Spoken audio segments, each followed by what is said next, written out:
아프리카 속담에 이런 말이 있습니다. 길을 갈 때 빨리 가려면 혼자 가라. 그리고 멀리 가려면 함께 가라. 정말 그렇지요. 잠시 길을 갈 때는 혼자 후다닥 다녀오면 됩니다. 하지만 긴 여행길에는 동행인이 있어야 됩니다. 혼자 가면 외롭고 위험하기 때문입니다. 우리 인생이 꼭 그렇죠. 그러므로 인생길에는 동행할 사람이 기묘합니다. 그래서 하나님께서 우리에게 가족도 주셨고 친구도 주신 것입니다. 만약 동행할 사람이 없다면 한마디로 고립무원이죠. 그래서 고아를 가리켜 가장 불쌍한 사람, 그렇게 말하는 것입니다. 근데 사실은 정말 불쌍한 사람이 있어요. 누굴까요? 그냥 고아가 아니라 영적 고아라는 사실입니다. 영적 고아는 어떤 사람인가요? 하나님 없이 혼자의 힘으로 살아가는 사람인 것입니다. 엄밀하게 말하면 고아는 없습니다. 부모 없이 태어난 사람이 없잖아요. 그러므로 진짜 심각한 것은 부모와 헤어진 것처럼 하나님과 헤어진 사람이라는 것입니다. 본래 인간은 하나님의 피조물이죠. 하지만 죄로 말미암아 하나님과 단절되고 멀리 떨어져서 살아가는 것입니다. 이게 영적 고아예요. 영적 고아가 된 인간에게는 모순적인 사실이 있어요. 한편으로는 하나님을 그리워하죠. 고아가 부모를 그리워하는 것처럼. 그런데 다른 한편으로는 하나님을 밀어내요.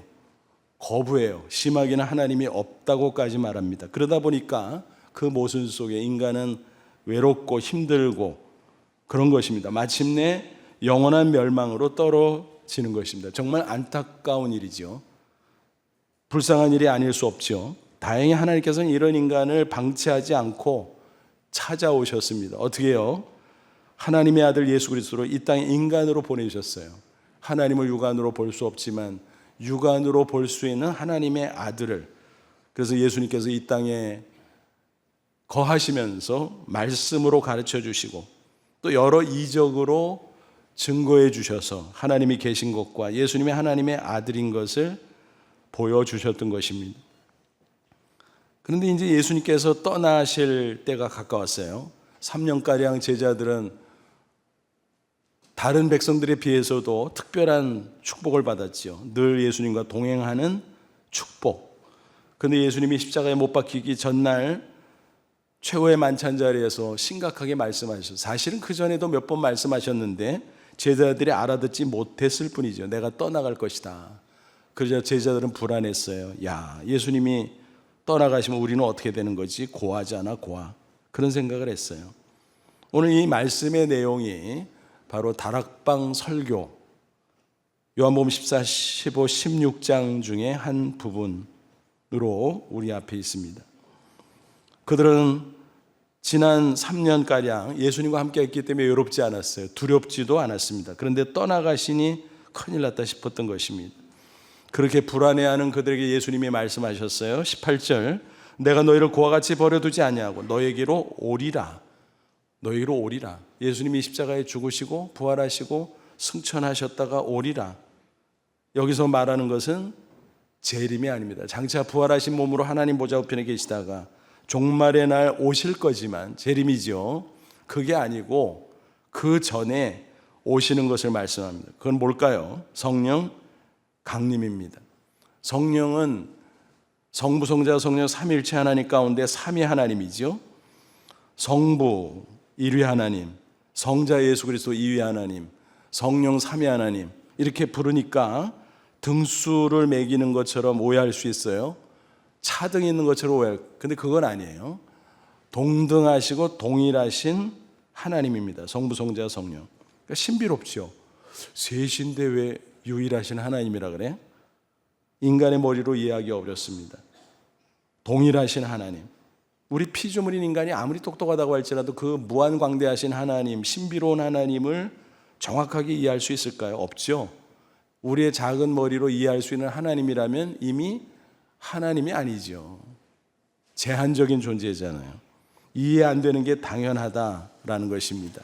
그러니까 우리는 성경에 나온 대로 받아들이고 믿으면 돼요. 예를 들어서 마가복음 1장 보면 요단강에서 예수님이 세례를 받으실 때 예수님 성자, 그리고 하늘이 열리고 음성이 들려, 이는 내 기뻐하는 사랑하는 아들이다. 하나님 아버지죠. 그리고 성령의 비둘기처럼 임했어요. 진짜 성부, 성자, 성령 동시에 계시네. 맞습니다. 그래서 우리는 삼일체 하나님을 믿는 것입니다. 예수님은 십자가에 죽으셨어요. 부활하셨어요. 승천하셨어요. 성령을 보내주셨다고 이미 약속하셨어요. 그 약속대로 승천한 지 10일쯤 지난 그때 성령이 강림하셨습니다. 이스라엘 사람들의 절기로 오순절. 그래서 오순절 성령 강림 그렇게 말하는 것입니다. 그러니까 성령이 오셨는데 예수님이 성령을 통해서 내가 너희들에게 임하는 거야. 다시 오는 거야. 그 말씀을 하신 거예요. 그날을 기념하는 주일이 바로 오늘 성령 강림 주일이다라는 것입니다. 성령 강림으로 인해서 우리는 영적 고아 신세를 면한 거예요. 제자들 보세요. 다 도망갔었잖아요. 예수님 십자가에 못 박힐 때.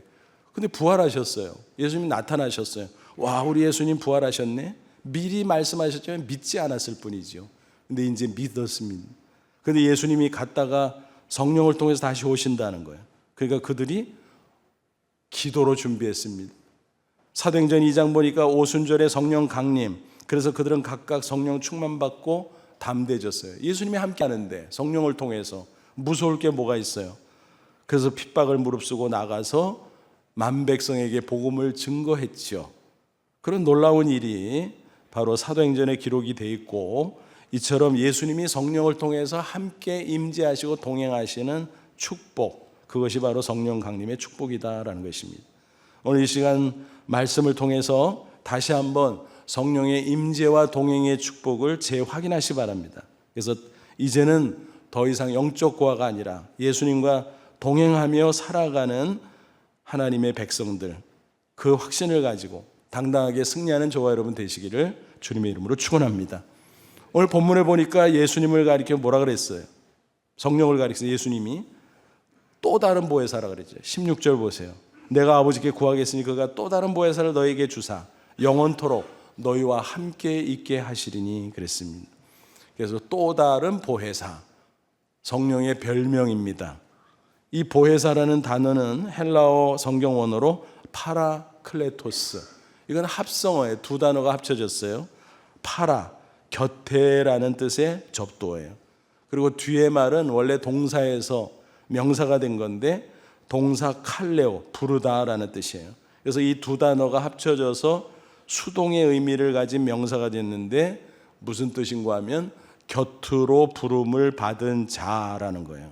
그러니까 예수님 대신에 우리 곁으로 부름을 받고 와 계셔서 도와주시는 분, 이게 보혜사의 뜻이다라는 것입니다. 우리말 성경이 번역을 참 잘했다고 저는 생각합니다. 보혜사. 물론 국어사전에는 나오지 않고 번역 과정에서 만든 조어예요. 보혜사. 한자로 써보면 그 의미가 뭔지 우리가 짐작할 수 있지요. 지킬 보호한다는 거예요. 은혜해, 스승사, 가르쳐 준다는 거예요. 그러니까 우리에게 은혜 베푸시고 보호하시고 가르쳐 주시고 옆에서 도와주시는 그런 분, 보혜사라는 것입니다. 그런데 영어 성경을 보면 역번 버전에 따라서 이 보혜사라는 파라클레토스라는 단어를 다양하게 번역하고 있어요. 예를 들면 헬퍼, 조력자죠. 카운슬러, 상담자, 컴포터, 위로자, 애드보케트, 대언자. 각각의 의미를 살리는 것은 좋은데 그 전체를 포괄하지는 못해요.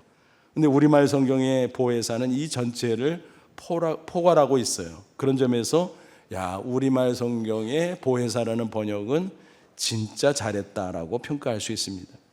그런데 또 한 가지 놓치지 말아야 될 사실이 있어요. 그건 뭘까요? 보혜사라는 말 앞에 수식어 뭐가 붙어 있다고요? 또 다른 헬라어로 알로스라는 단어인데 그 말은 완전히 다르다, 디퍼런트 그런 뜻이 아니라 하나가 있는데 이거하고 똑같은 또 하나, 어나더라는 의미인 것입니다. 그러니까 무슨 얘기예요? 보혜사가 기존에 있었다. 누구예요? 예수님이죠. 인간으로 오셔서 인간들 사이에, 제자들과 성도들 사이에 계시면서 보혜사로 은혜 베푸시고 보호하시고 가르쳐 주시고 이끌어 주시고 보혜사였어요. 근데 예수님이 승천해서 떠나가시는데 대신에 성령을 보내주셔서 예수님이 하셨던 똑같은 역할을 한다라는 거예요. 그래서 성령을 가리켜 또 다른 보혜사라고 부르는 것이다라는 것입니다. 결국 성령은 예수 그리스도와 동일한 하나님이고 예수님의 대리자라고 말할 수가 있어요. 그동안 3년 동안 제자들은 예수님과 동고동락했어요. 떠나서 아쉬웠어요. 야, 우리 고아되나? 근데 아니라는 거예요. 성령으로 다시 올 거다. 또 다른 보혜사, 똑같다라는 것입니다. 19절. 조금 있으면 세상은 다시 나를 보지 못할 것이요. 그렇죠? 부활하시고 승천하면 육안으로 더 이상 못 보지요. 하지만 너희는 나를 보리니 이는 내가 살아있고 너희도 살아있겠습니다. 어떻게 해요?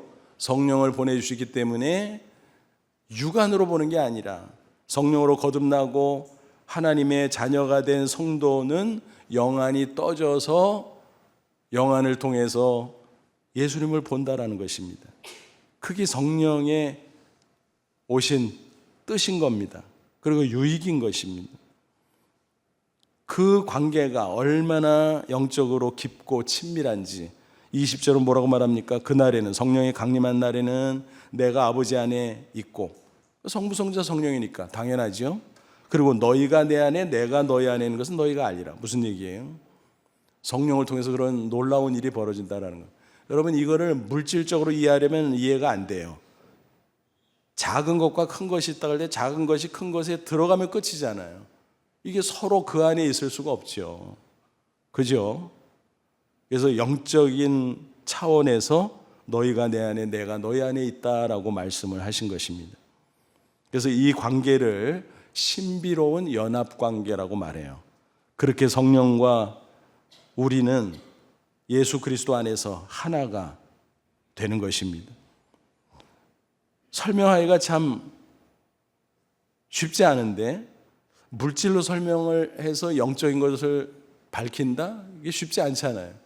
근데 그래도 최대한 설명하기 위해서 물질을 가지고 한번 설명을 해볼게요. 큰 바다가 있습니다. 바닷물이 어마어마하게 많잖아요. 물론 제한적이지만 우리 수준에서 어마어마하지요. 그 가운데 큰 드럼통을 집어넣는다고 생각해 보세요. 그러면은 드럼통이 바닷물 안에 있죠. 그리고 동시에 바닷물이 드럼통 안에 있어요. 서로 안에 있는 거예요. 서로.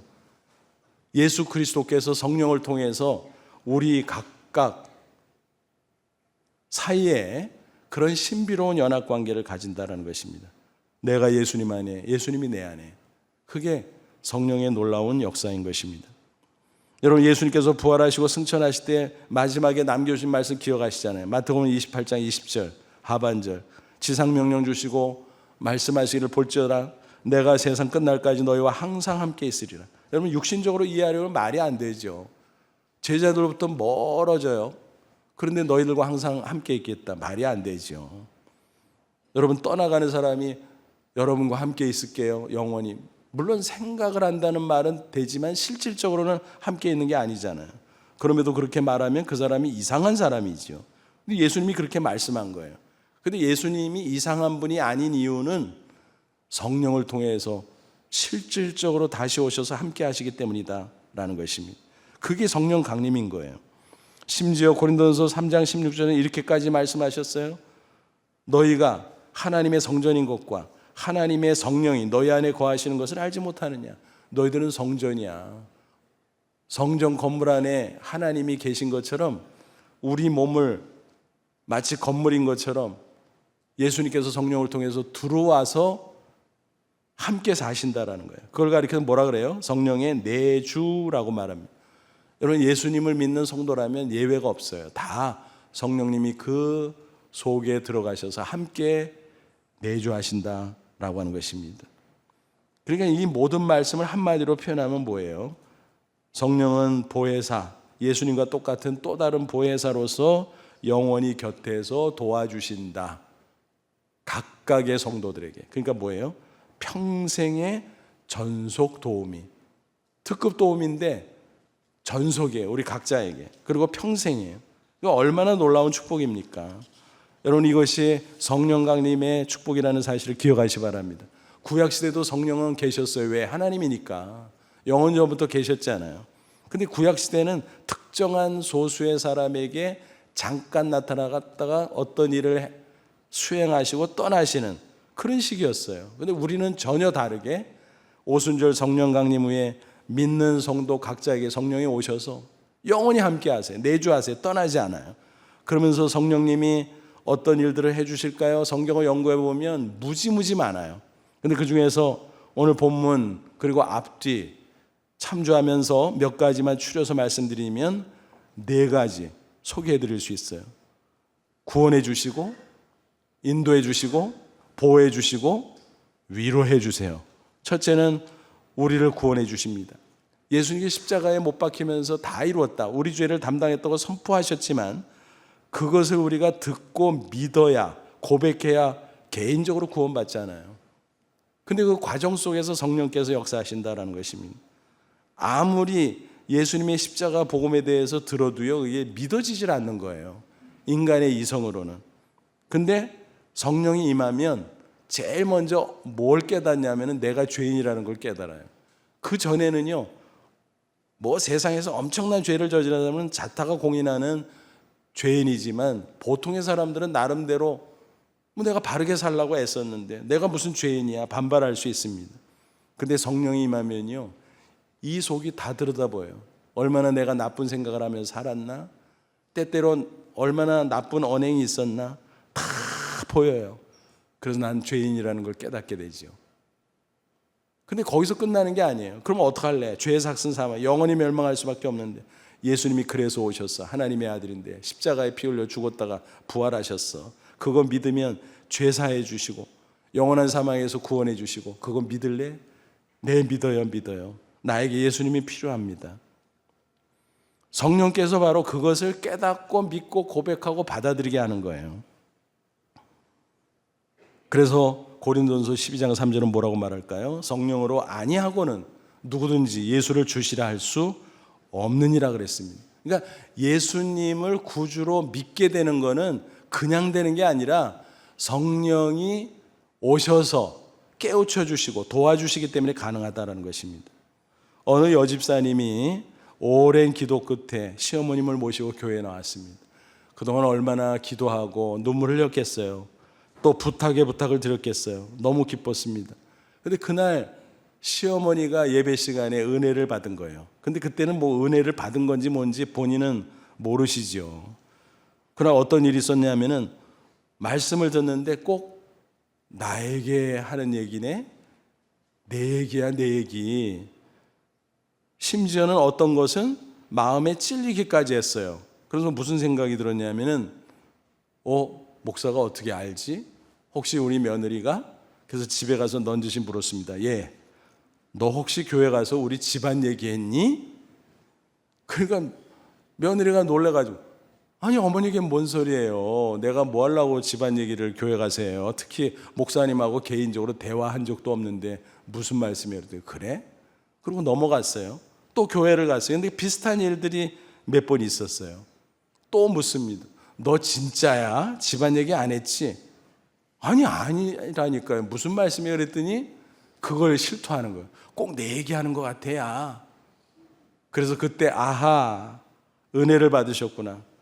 그래서 그 여집사님이 어머니에게 쭉 설명했어요. 하나님이 성령으로 우리 가운데 오시는데 그러면은 죄도 깨닫게 되고 예수님이 하나님의 아들인 것도 깨닫게 되고 예수님이 십자가에 죽은 게 나의 죄를 대신한 것도 깨닫게 되고 예수님의 부활도 믿어지고 승천도 믿어지고 나도 장차 천국 갈 것도 믿어지고 그렇게 되는 거예요. 그러니까 그런 거니? 그때 마음이 확 열린 거예요. 그 다음부터 말씀을 잘 알아듣고 깨닫고 확신하고 결국 개인적으로 예수님을 믿음으로 영접하고 구원받았다라는 것입니다. 여러분, 얼마나 아름다운 이야기입니까? 근데 누가 뭐 옆에서 막 설명하고, 물론 설명이 필요 없다는 건 아니에요. 근데 설명한다고 믿는 건 아니에요. 성령이 임해야 돼요. 교회 오래 다녔다고 믿는 것도 아니에요. 성령이 임해야 돼요. 오래 다녔든 오늘 처음 나오든 성령이 임해야 되는 것입니다. 그래서 믿음을 하나님의 선물이라고 말하는 거 아니겠습니까? 내가 믿는 것 같지만, 내가 뭐 노력하고 애쓰고 학습해서 믿는 것 같지만 아닙니다. 성령이 임하셔서 깨우쳐 주신 것입니다. 그래서 믿어지는 것입니다. 성령의 역사지요. 저와 여러분 예수 그리스도를 하나님의 아들 나의 구주로 믿으십니까? 그게 그냥 된 게 아니에요. 성령의 역사예요. 그러므로 구원받은 거 감사하며 성령님의 그 구원의 역사 찬양하며 감사하는 저와 여러분 되시기를 바랍니다. 둘째로 성령은 인도해 주시는 분이에요. 우리가 인생길 가다 보면 헷갈리잖아요. 망설여지잖아요. 이리 가야 돼, 저리 가야 돼, 어떤 문제 앞에서 이렇게 해야 돼, 저렇게 해야 돼. 그때 성령께서 우리 속에서 계시면서 깨우쳐 주세요. 기도할 때도 깨우쳐 주시고, 말씀 가운데도 깨우쳐 주시고.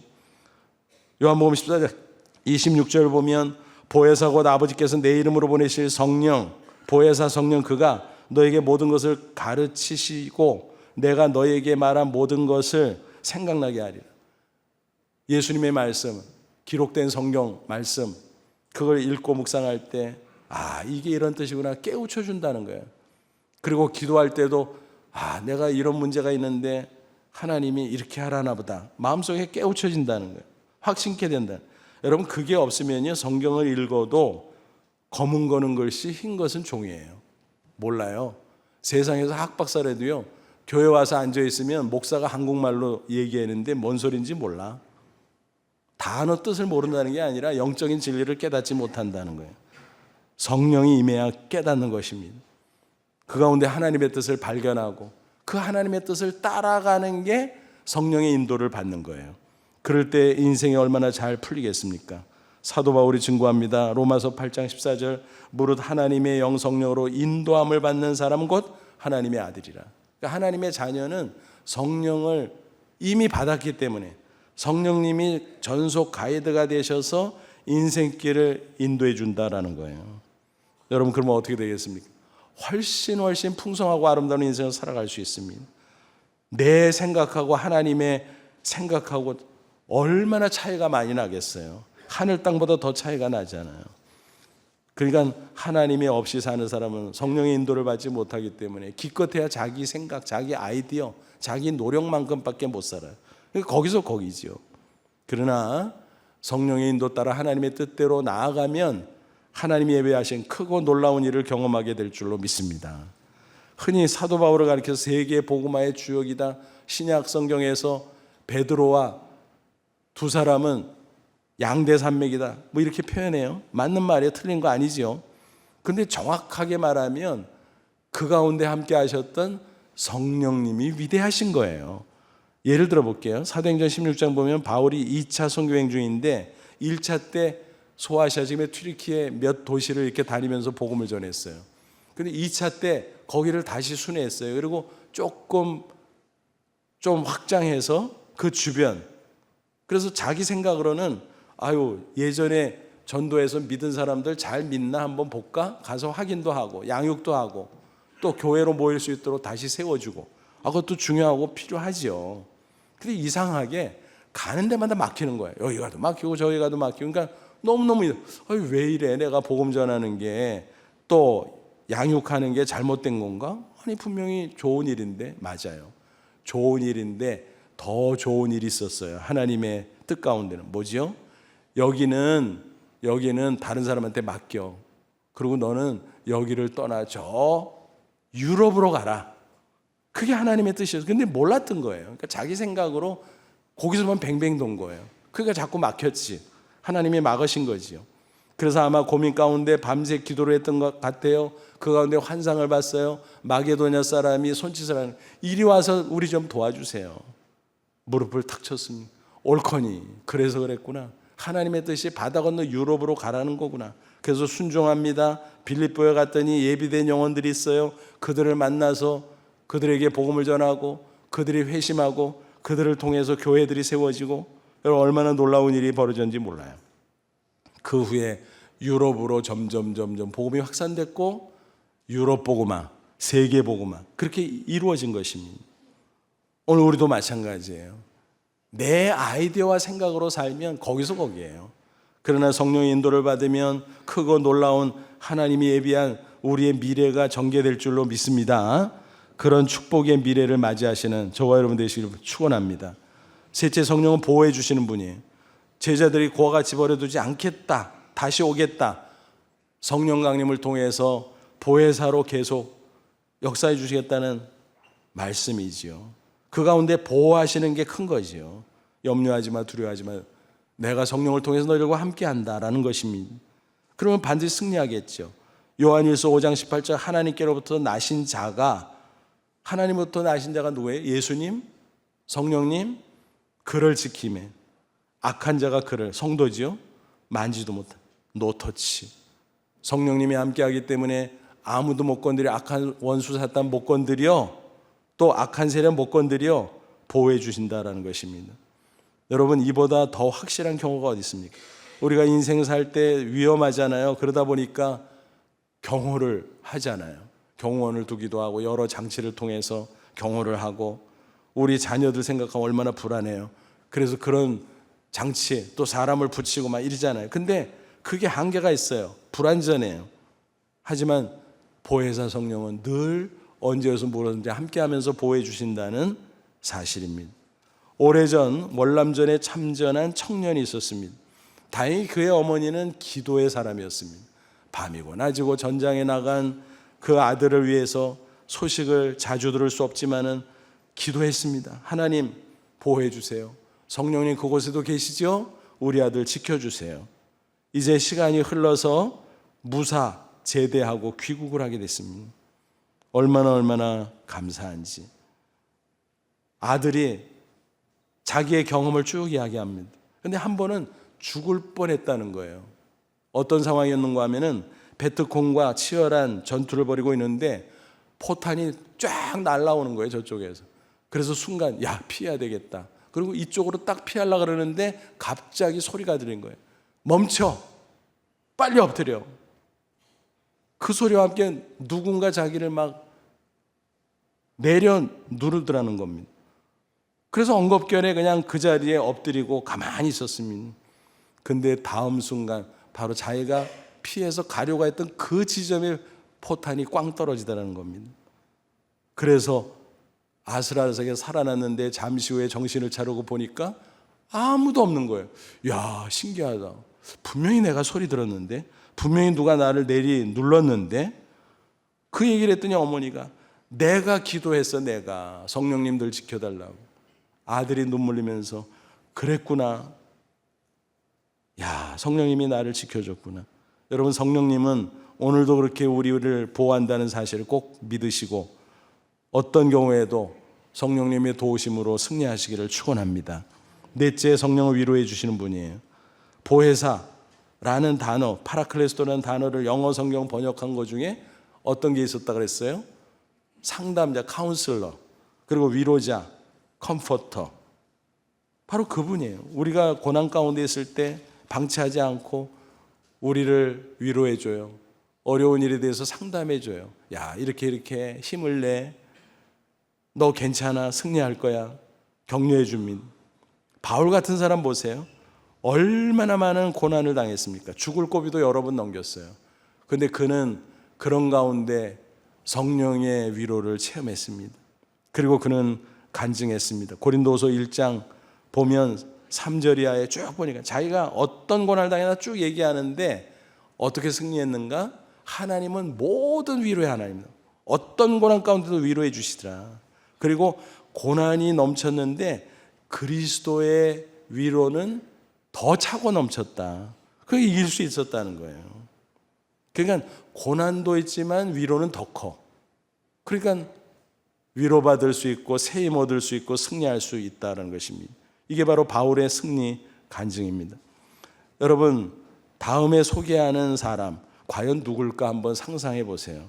6.25 때 아버지와 가족들이 눈앞에서 인민군에게 학살당하는 것을 목격했습니다. 어디절 동생이 불꽃놀이 하다가 불에 타서 죽는 것을 보았습니다. 또 다른 동생이 벌목 현장에서 놀다가 나무에 깔려 죽는 것도 보았습니다. 세상에. 이야기가 거기서 끊지 않나요? 어른이 됐습니다. 그런데 동생이 고등학교 교감을 하고 있었는데 그만 간암으로 죽게 됩니다.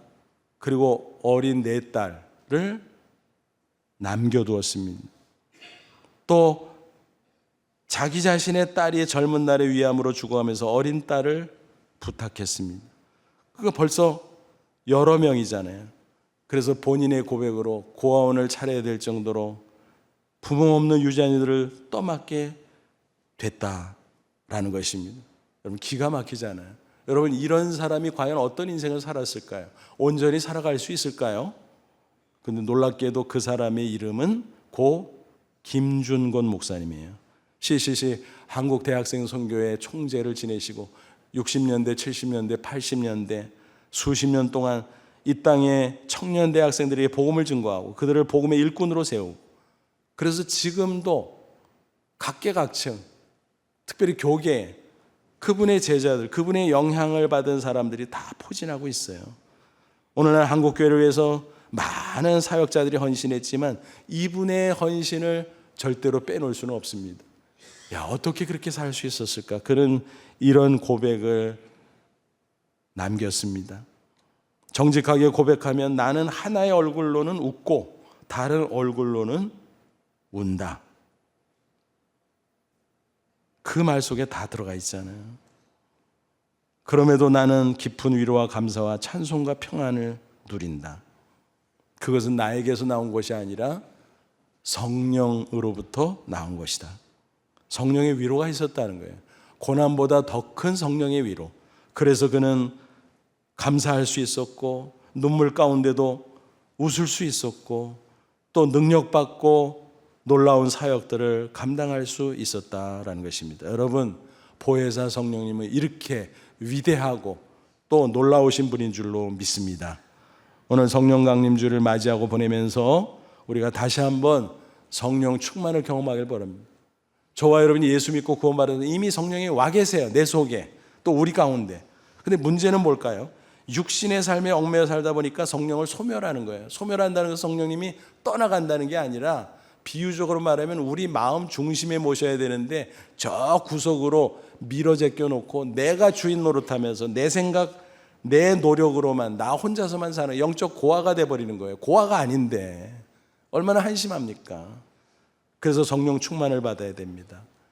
나 자신 하나님 앞에 비춰 회개할 거 회개하고 말씀과 기도 가운데 성령 충만을 받아야 돼요. 그것은 성령님을 중심에 모시고 주인으로 모시고 따라가는 삶을 가리키는 것입니다. 그런데 성령께서 우리 이미 구원하셨거니와 우리를 또 인도하시고 보호하시고 위로하시고 승리케 해주실 줄로 믿습니다. 아무쪼록 오늘 성령 강림절 이 말씀 기억하면서 또 다른 보혜사로 오신 성령님과 동행하면서 때마다 일마다 승리하는 저와 여러분 다 되시기를 주님의 이름으로 축원합니다. 기도하겠습니다. 이 시간 말씀 붙잡고 잠깐 기도하자. 하나님, 그렇습니다. 예수 그리스도 나를 위해서 이 땅에 오셨다가 십자가에 피 흘려 죽으시고 부활하시고 승천하셔서 하나님 보좌 우편에 계시지만 또 다른 보혜사로 성령을 보내주사 내 안에 거하게 하시고 우리 공동체 안에 거하게 하시고 우리를 구원하시고 우리를 인도하시고 보호하시고 위로하심을 감사합니다. 이 놀라운 은혜를 절대로 놓치지 않도록 성령 충만한 삶을 살아가는 저희들 되게 하옵소서. 그래서 우리도 승리하고 기뻐하고 우리를 통해서 세상 사람들이 하나님과 그 아들 예수 그리스도가 살아계신 것을 깨닫게 하옵소서. 우리 다 같이 간절히 오늘 잠시 기도합니다. 하나님 아버지 은혜를 진심으로 감사합니다. 이 시간 주의 말씀으로 우리를 새롭게 하시고 축복하시니 감사합니다. 영광 받으시고 주 안에서 그 힘의 능력으로 승리할 수 있도록 역사해 주시옵소서.